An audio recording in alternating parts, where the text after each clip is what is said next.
Halo semuanya, karena ini konten pertama gue sendirian, perkenalkan nama gue Raffi. Kali ini gue akan membahas list game gue selama 2020. Langsung kita mulai aja dari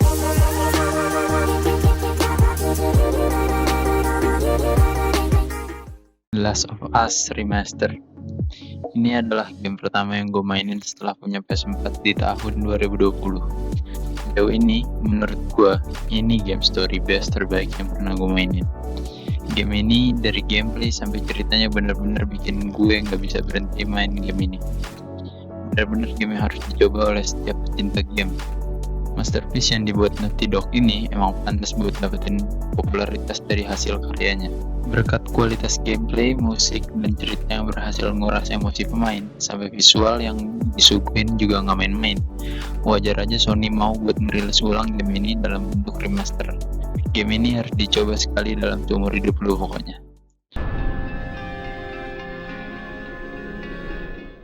Selanjutnya langsung dari sequel game sebelumnya, yaitu The Last of Us Part 2. Menurut gue, ini game terbaik di tahun 2020 ini sih. Dari visual, story, gameplay, sampai musiknya bener-bener pantas buat dapetin penghargaan. Ceritanya yang emosional bakal ngebuat kalian gak bisa lupa sama cerita yang dibawain game ini. Grafiknya di PS4 aja udah bagus banget, apalagi di PS4 Pro cuy. Gameplay yang dikasih juga satisfying banget, dimana ngebunuh musuh tuh rasanya bisa memuaskan. Musiknya juga udah terbaik sih dari seri sebelumnya, gue udah suka banget. Sekarang Naughty Dog ngasih kita sequel game ini dengan nyempurnain kemungkinan yang bisa disempurnain dari seri sebelumnya. Game ini gak boleh dilewatin untuk yang belum nyobain di tahun 2021 nanti. Not at any cost. Selanjutnya, game yang gue mainin yaitu Horizon Zero Dawn.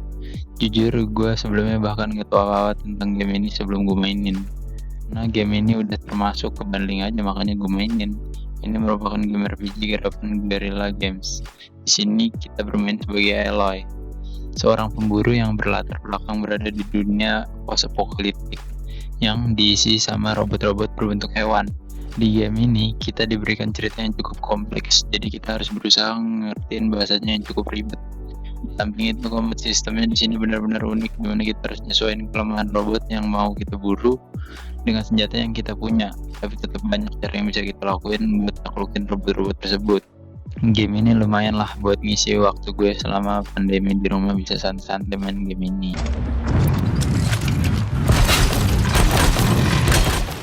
Selanjutnya yaitu God of War. Game of the Year yang satu ini nggak perlu dijelasin lagi ya kan, pasti kalian juga udah pada tahu. Game ini wajib banget buat kalian yang punya PS4. Game ini lumayan nguras tenaga dan waktu dimana kalian harus grinding buat dapetin item bagus, tapi grindingnya juga nggak ngebosenin amat. Kita dikasih side mission yang benar-benar menarik buat diikutin. Di perjalanan panjang kayak di perahu, kita disuguhin cerita-cerita Nordic yang benar-benar menarik buat didengerin. Game ini bisa dimainin berkali-kali sih. Gue sendiri gak sabar buat nungguin sequel dari game ini, yaitu God of War Ragnarok. Makin penasaran jadi kayak mana tuh gamenya.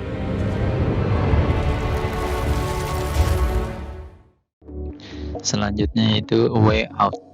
Gak tahu kenapa gue kecanduan banget sama game story based kayak gini. Ini game pembawaan ceritanya bener-bener bagus banget, bahkan jauh lebih bagus dari film-film. Jadi ceritanya ada dua orang tahanan baru yang bersekongkol buat keluar dari penjara, dan ternyata ceritanya nggak sampai situ aja.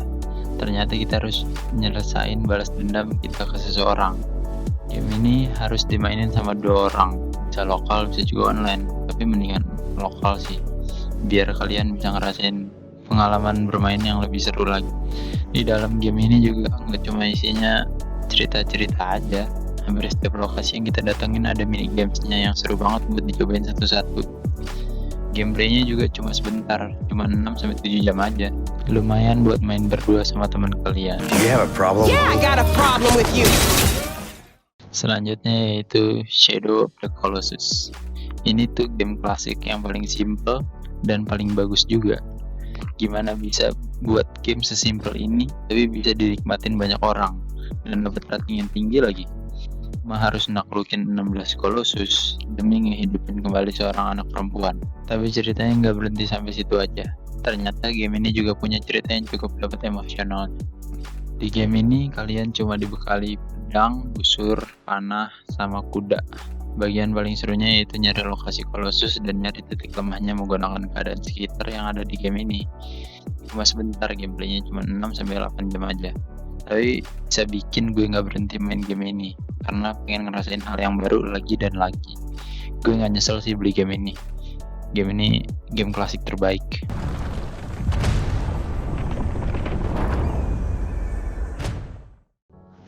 Selanjutnya kita masuk ke game online. Yang pertama itu ada Apex Legends. Selanjutnya ini adalah game online yang gue mainin selama masa pandemi di rumah. Gabut nggak ada game lain nih kan, makanya gue main game ini. Awalnya nyoba-nyoba, akhirnya ketagihan gue. Tapi sayangnya pemain Apex Legends di konsol itu dikit banget. Pemainnya tuh nggak sebanyak pemainnya di PC. Main Apex kalau mau rame itu harus sore-sore sampai malam doang. Gua nggak nyaranin sih kalau mau main game online di konsol, mendingan main di PC. Tapi karena gue nggak punya PC, akhirnya gue tetap mainin di PS karena nggak ada kerjaan.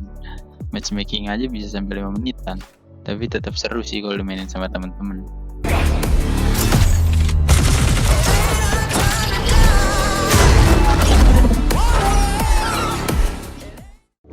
Selanjutnya itu Rock Company. Awalnya gue juga nggak tahu ini game apaan, gue asal download aja dan akhirnya gue main. Boleh juga nih game, mirip-mirip Fortnite sama Apex. Jadi game online ini modelnya third person. Nah, setiap karakternya itu punya ability yang beda-beda.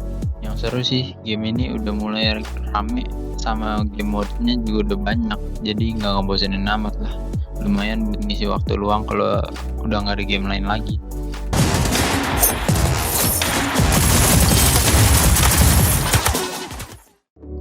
Nah, kita udah masuk ke game yang terakhir guys, yaitu Fall Guys. Nah, ini yang terakhir, yang lumayan naik daun di tahun 2020 ini. Disitu ketutupan sama Among Us. Game ini bisa dibilang seru banget sih, dari awal perilisannya banyak banget yang main game ini. Nggak perlu nunggu lama buat matchmaking. Banyak juga YouTuber sampai streamer yang mainin game ini.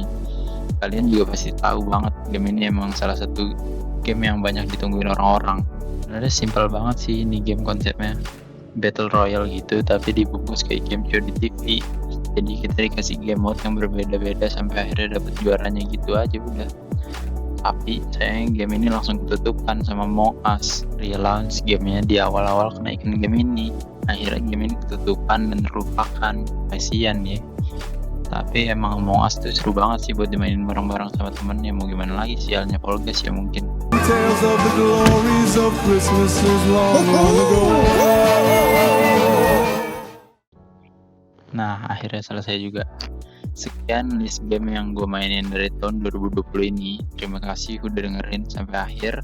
Berhubung ini konten pertama gue, mohon untuk kritik dan sarannya di kolom komentar ya. Sampai jumpa di video berikutnya. Happy Holiday and Happy New Year.